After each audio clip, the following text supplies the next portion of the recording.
সকালবেলা আমরা রেডি হয়ে বড়মার পুজো দেওয়ার উদ্দেশ্যে নৈহাটি পৌঁছে গেলাম। নৈহাটি পৌঁছে দেখলাম মায়ের মন্দিরের সামনে বিশাল লম্বা লাইন।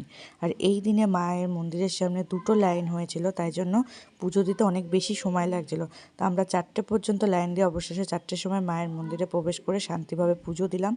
আর আমি কষ্টি পাথরের মূর্তিটি 25 ডিসেম্বরেই প্রথম দর্শন করলাম। কালী পুজোর আগে মূর্তিটি প্রতিষ্ঠিত হয়েছিল মন্দিরে, তবে আমার যাওয়া হয়নি বলে আমি আর দর্শন করতে পারিনি।